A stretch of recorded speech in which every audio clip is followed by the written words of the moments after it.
చేస్తాము 33,000 ఎకరాలు ఏం చేద్దాము 16,000 ఎకరాలు ఏం చేద్దామంటే అసలు మీ మావిగాని అనేటప్పటికి మీకు ఎందుకు భయం పడుతుంది? మా జగన్మోహన్ రెడ్డి గారు క్లియర్ గా చెప్పారు.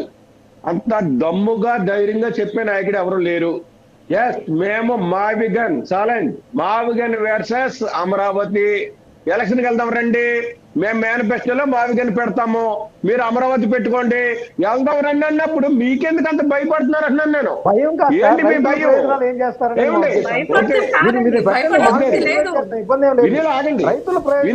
ఇజ్రాయెల్ గారు సమాధానం చెప్పండి అంటే మేము దానికి పోతాం దీనికి పోతాం కదా సార్.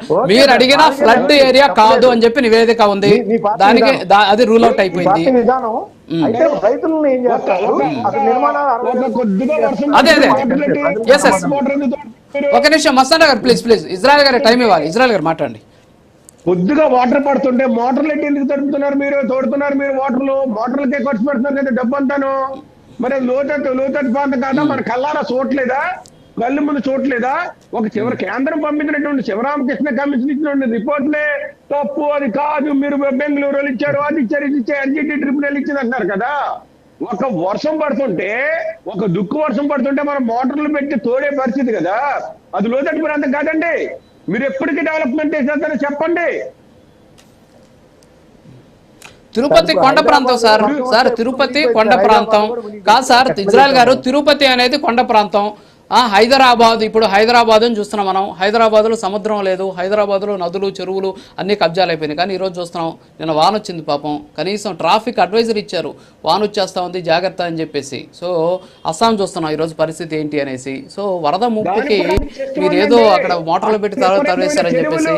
తిరుపతిలో వాన వస్తే సార్, తిరుపతిలో మీరు చెప్పినట్టు 3 పదుల వాన, 3 పదులు కూడా 1 పదును వాన వస్తేనే ఇక్కడ నీళ్లు నిలిచిపోతున్నటువంటి పరిస్థితి. సో మోటార్లు పెట్టి తవ్వారు కాబట్టి అది వరదంటే ఎలాగా?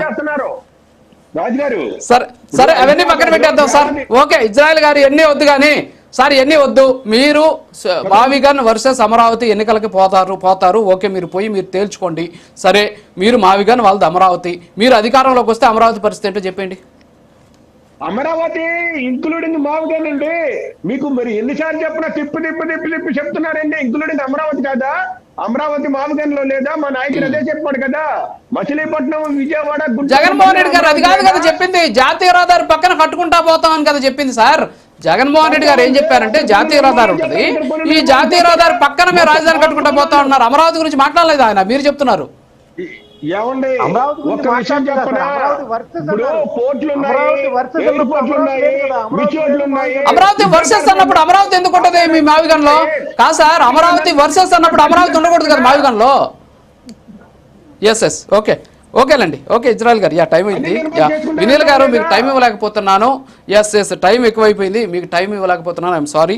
థ్యాంక్ యూ, క్లోజ్ చేస్తున్నాను. థ్యాంక్ యూ వినీల్ గారు, ఇజ్రాయెల్ గారు, మస్తాన్ గారు ఈ డిబేట్లో పాల్గొన్నందుకు. సో ఓవరాల్గా చూస్తే ఇప్పుడు మావిగన్ వర్సెస్ అమరావతి అని చెప్పేసి చెబుతున్నటువంటి నేపథ్యంలో